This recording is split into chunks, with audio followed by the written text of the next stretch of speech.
Welcome, Drew Blazik here for part two for the three-statement model. Not necessarily it's going to be more difficult. It's just a different way of looking at it. Instead of going through the cash flow to try to solve the balance sheet, we're going to be given the balance sheet. We have to think about the cash flow statement. So let's get right to it. So we got our model here. And what I'm going to do with all my sim models, I'm going to go up here, type my name up there, and it's going to open it up. Run the macros. I'm gonna go to model, and let's get started. Let's look at a couple things here before I start typing stuff up. That's gonna be different from the first one. Is that the income statement looks the same, but if you notice, I gave you current taxes, but deferred taxes is not on here, so you have to find out how to solve deferred taxes. Nothing is solved on the cash flow statement, and a lot is solved on the balance sheet besides cash up here. So, like I say, I think with these models, if you want to get pretty good at it, or if you feel uncomfortable right now, I always recommend people is just to start doing the things you know what to do. So, for example, I'm just going to start doing the income statement. Fill in these totals. Get that done. It feels good once you start completing it, and then you don't get confused. Okay, so do what you know right away, and then we'll attack the more difficult aspects of it. So I'm going to hit Alt equals, and then I'm going to go here, hold down Shift, Control R. Next, I'm going to hit equals. I'm going to hit sum, hit tab, and I want to add in, since cost is set as a negative, I'm just going to add them all up. And again, I want to emphasize, if this, some people put this as a positive, that means you have to subtract these. So Control R, same thing. I'm going to go here with sum, highlight that. So the income statement is always pretty easy, I would say. Equals. Now you don't have to do the sum. I'll show you another thing you can do. I can hit equals. Well, I want to do this, and then I want to subtract out this. Right? Oh, sorry, I made a mistake. See, all right. I made a mistake. Is that's a negative? So maybe I should never do that. You have to add it. Those are the small mistakes. If it didn't light up green, and that's the whole purpose of the sim method, is to immediately show you if you did it correct or did it wrong. I want you to know immediacy so that you can make those changes, make those corrections in your mind. Because if I made that mistake and I would go through the whole thing and I would realize I had a mistake, then you got to go find it. And it's frustrating. And most people quit. Only those who really want to persevere will go back. So I always say the beginning stage of learning, you need to know immediacy, and then we take it away for the exams. So let's go through. Wow, deferred taxes. What's that going to be? We don't know yet. Maybe we should try to solve deferred taxes first. Now, a couple things you could see through this is if I'm losing money for these 2 years, like earnings before taxes, I bet you my deferred tax would be 0. I bet. Now it didn't come up 0, and the reason is because I want to make sure this is going to be the sum of these values, and then if I hit 0, okay, that is correct, but the deferred taxes won't show that until we do something first. Before we do that, let's go. Let's try to solve this. Let's try to see if this is correct. My intuition is saying that it is going to be 0 because we didn't make money. Way to find this out, let's go to the deferred taxes. Again, deferred taxes is a liability. It's important to see. And if you notice the balance of deferred taxes, this is the last recorded year. These are the forecasted years. The income statement only has forecasted years. So what I need to find out is deferred taxes, are the balances changing? If they're changing over time, that means if it's going to be changing, that means I have a change of deferred taxes in the income statement and the cash flow statement. But as you can see, last recorded year 22, 23 did not change, 24, and then it does change by $800. So let's write this equation right. You only want to do it one time. This is recorded year. So if I want to find out, is this a negative or a positive, I have to put it here. So what I'm going to do is, I think, remember, you want to show it as a negative. So it increases, right? I want you to think about 23 to 24. I'm sorry, 24 to 25. It increases from 1,000 to 1,800. That means we know deferred taxes was 800. I know that for a fact. But is that right? If I did 1,800 minus 1,000, that 800 is going to be positive. So I want you to do it correct on the income statement. So if I did, again, it's going to be the change of those 2 years. I want to find out from 22 to 23. There's no change. So what I'm going to do is I'm going to go equals. Well, there's two ways of doing it, I guess. You could put a negative sign on it. But I'm just going to do the previous year minus the current year. That's what I'm going to do. Previous minus the current, and we'll see if this looks right. Oh, I made a mistake. If you made a mistake, get out of it. I have an R there. Hit Control Z and go back. And I'm going to Control. Yep, we did it correct. Look at that. So what's going on here? We had a 0 deferred taxes for those years because we lost money. And then our balance went up from 1,000 to 1,800, but you have to show that as a negative. Now, what I did was the previous year minus the current year. Another method you could do is just to make sure we understand this, is I could do the current year minus the previous, right? I could do that.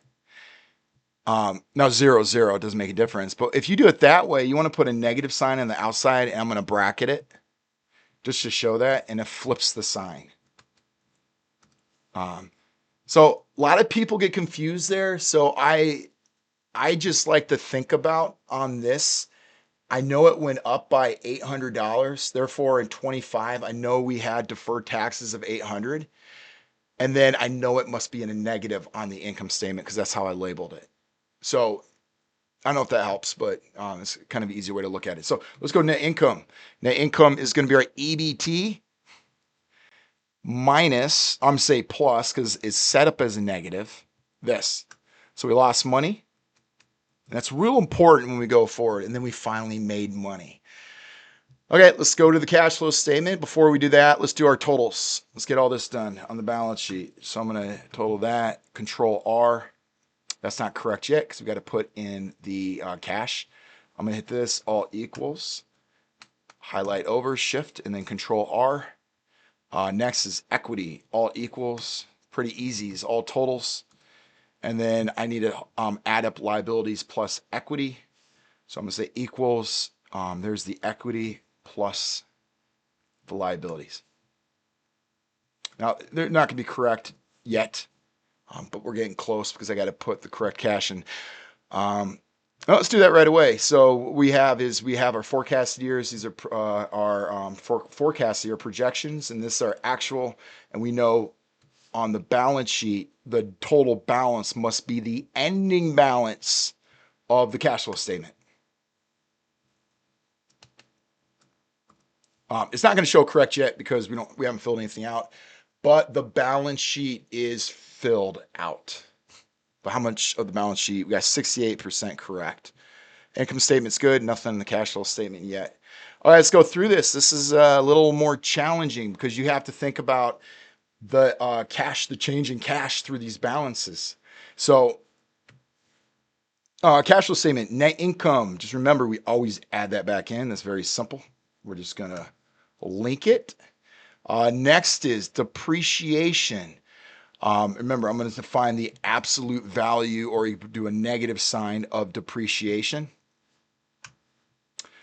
In the first video, I explained it more thoroughly. I'm not going to explain what I explained in the first video, but I will talk about when we get to certain things how to solve. Deferred taxes. Remember, deferred taxes shows a negative on the income statement, but was never really paid, so we have to add it back into our change of cash. Same as depreciation. So I'm going to do the absolute value of deferred tax. Next is our cash from accounts receivable. This is what we have to think. Gets a little hard. Well, we're going to get that answers. Accounts receivable. Here's the balances. Okay. All right. So accounts receivable is what people owe me. I'm a business owner. They owe me. So therefore, if more and more people buy on credit, my cash goes down.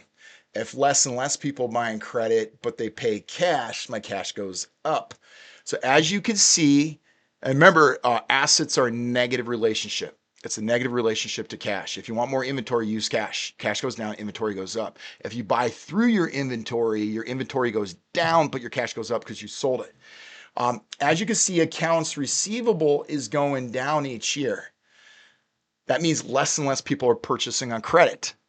That means I am receiving more cash. Again, it's a negative relationship. Two ways of doing it. I could do the current year minus the previous year and then flip it, do a negative. So you want to bracket it, or do it the easy way. It's a negative relationship. So I'm going to do the previous year minus the current year. So see, the accounts receivables going down. So if I did the previous year minus this, it'll be a positive value, which it is positive. So I'm going to go equals, and I'm going to go the previous minus the current year that we're in on the cash flow statement.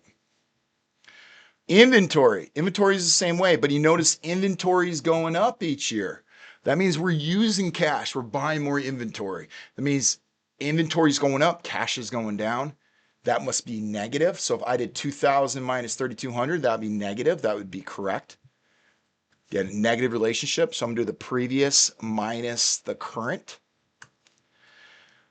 So we're losing 1,200 that year, right? Makes sense. I spent 1,200 on cash to buy more inventory.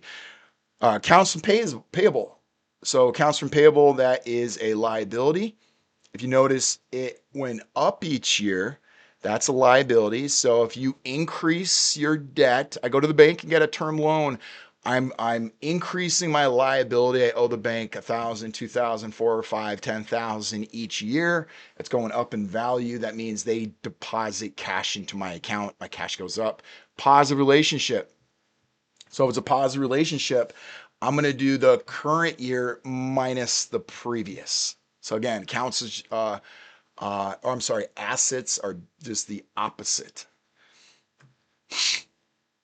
Or if you can't remember that, just look at this. It's going up. So that must be a positive cash flow coming into my company. So you know it's going to be positive. All right, so we look good there. I'm going to all equals. And I'm going to highlight everything we did. Highlight over, hit Control R, fill right. All right, a couple of these I'm going to have to explain. To make sure we understand what this means. Capital expenditure, what are we putting money into? Are we using our money, or are we selling plant, property, and equipment to have cash? Are we building new plants? If we're building new plants, that means cash is leaving my company, right? It's leaving. If I sell something, I'm receiving cash. It's an asset. It's a negative relationship with cash. All right, so we're at capital expenditures. So what I'm going to do is I'm going to go to here. Let's look what's going on here. Our balance went from 65 to 66. Therefore, now this is going to be incorrect. I just want to kind of walk through this. That means I'm going to go it went from 65 to 66. My property is going up, therefore my cash is going down.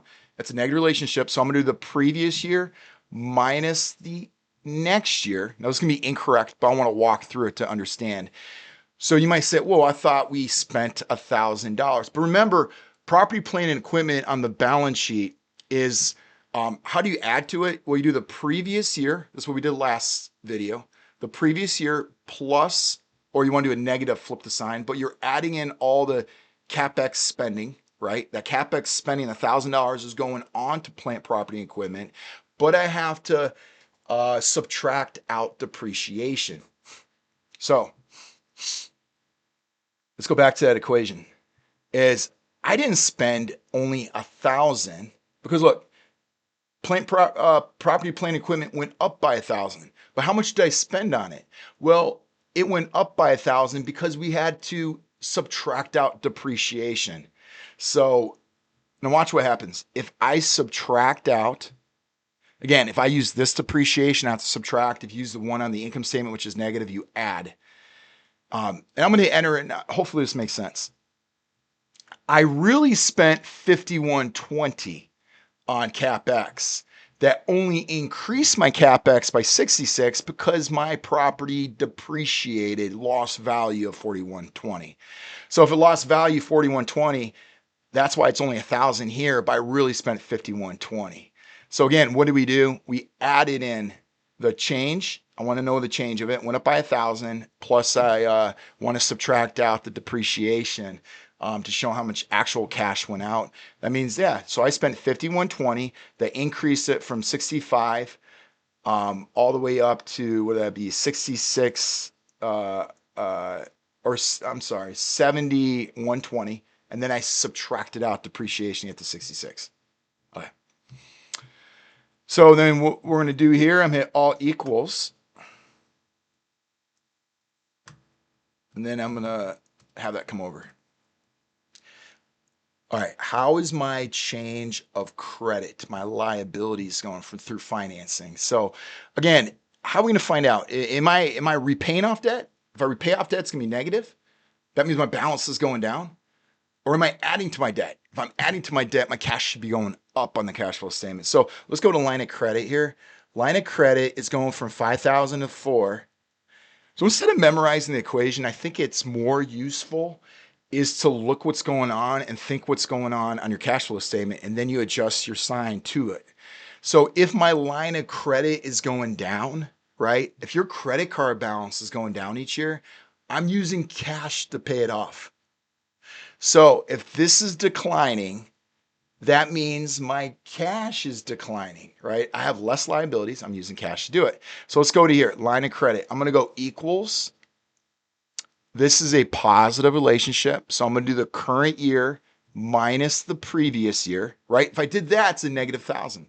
So in other words, I used $1,000 of cash to pay my line of credit from 5,000 to 4,000. Term loan. Did we issue new debt or did we repay debt? Let's go to term loan. It went from 20,000, 17, 14 to 11. So obviously what I'm doing here, it's a positive relationship, right? If this is going down, that means my cash is going down. I use almost about 3,000 or 2,907, 993. I'm using that to pay off my term loan. So I'm going to go equals. Again, it's a positive relationship. So positive relationship, I'm going to use a term loan, the current year minus the previous. What about equity? Equity buyback, or is it new issuance of equity? So if my, you want to think about the balance sheet in this regard. If my equity capital, if it's going up, that means I'm issuing new stock. If I'm issuing new stock, that change is new cash. If my equity capital is going down, that means I'm buying back my stock. I want to be the owner. I don't want to have as much people out there owning stock. That means my cash is going down. So we want to see the change of cash on the equity aspect of it. I'm going to go equals. We're going to go to the equity capital. So you see that equity is going up. That means my cash is going up. So it's a positive relationship. If equity capital goes up, my cash goes up. If equity capital is going down, I'm using cash to pay off buying back stock.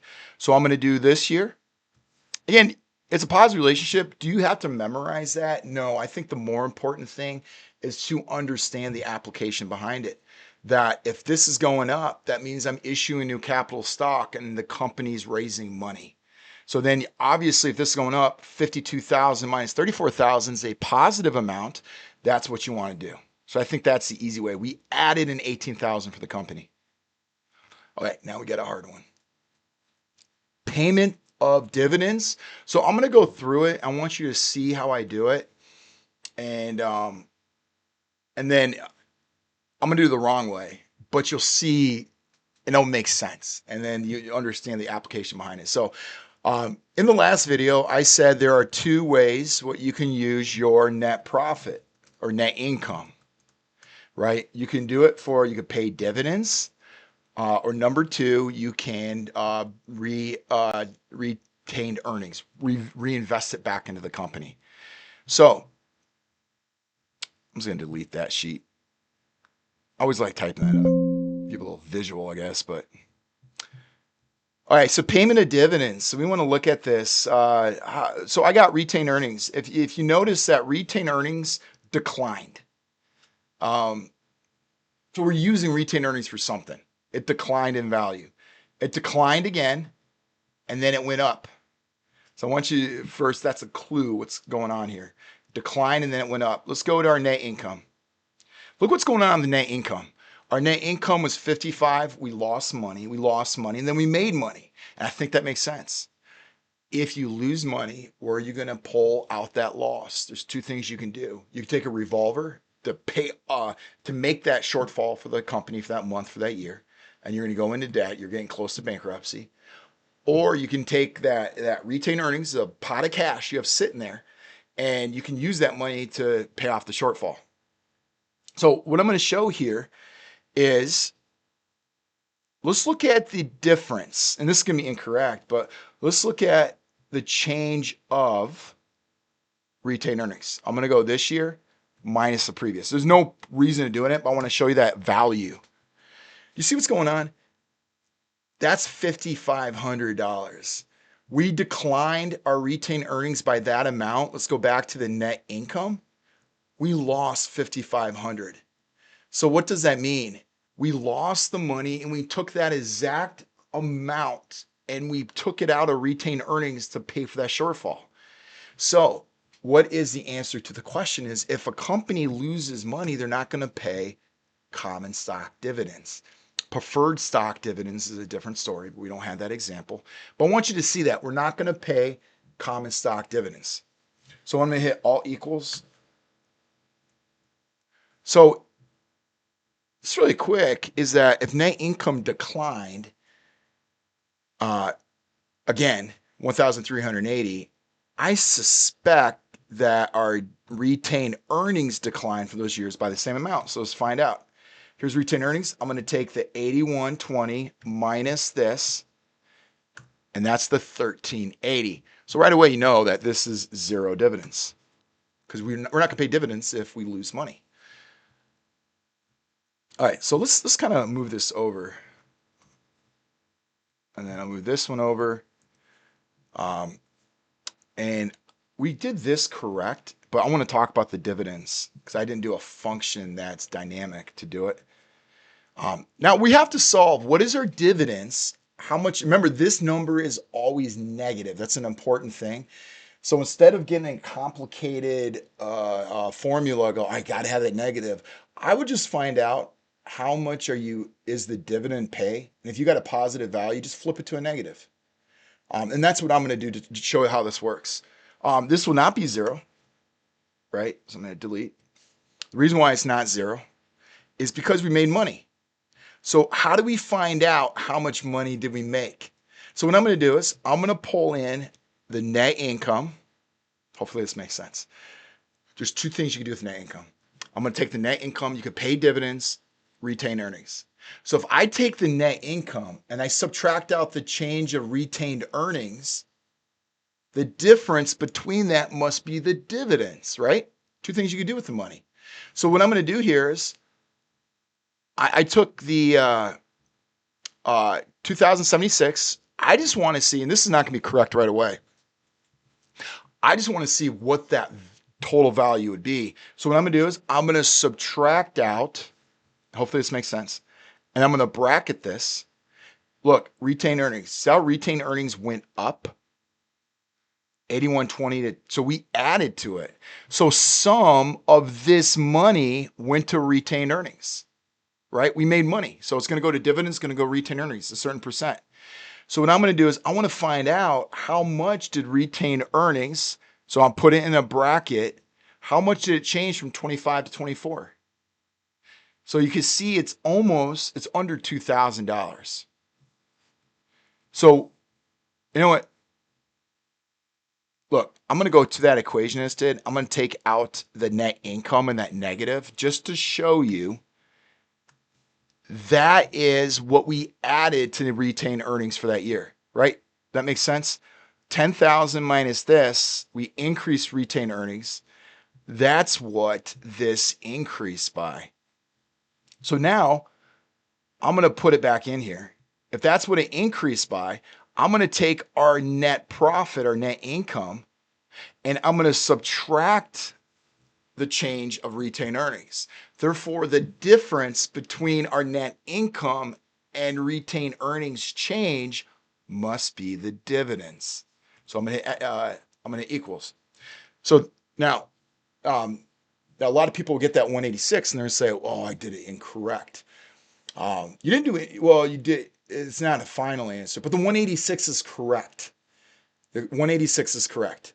Uh, just under 2,000 went to retained earnings, and the remaining 186 went to dividends. So, but however, you want to think about the cash flow statement. The cash flow statement must always show, is it an outflow or inflow of money? It must always show that. So I'm going to click this. So this is correct.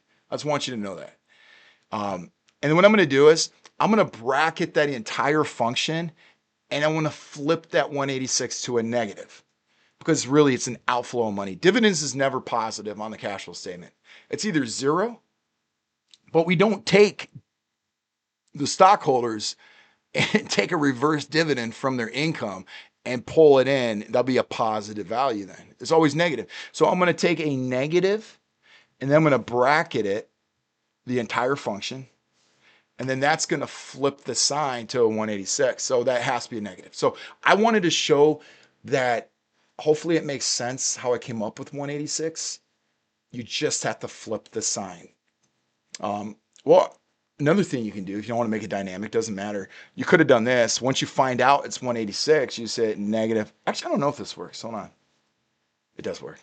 Because the reason why I don't know if it's work, I built in some things in these models which you cannot type. You have to do the equation, but apparently not for this model.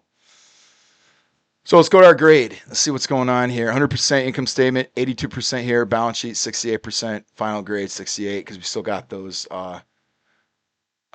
ratios. Fairly easy. The beginning balance of the cash flow statement, because we want to find out the ending balance, which we could plug into the balance sheet, is the beginning balance of the previous year, 22, the actual. That's the previous year. So I'm going to bring that in. That's correct. Change in cash is going to be from financing plus through investing plus through operations. And then I'm going to hit all equals. And you can see, I like watching this, I guess. I'm going to try to get the whole picture. You're going to see I'm going to delete that. See how that's right there? I'm going to hit all equals. You can see it starts balancing. It's kind of a beautiful thing. I'm going to go over, I'm going to hit Control R, and watch everything just match up perfectly. There we go. Looks all green, looks very nice. And I'm going to go to the grade just to make sure everything is correct. So we got 100%, 100%, 100%. All you have to do is finish up the liquidity ratios and tie ratio, debt management ratios.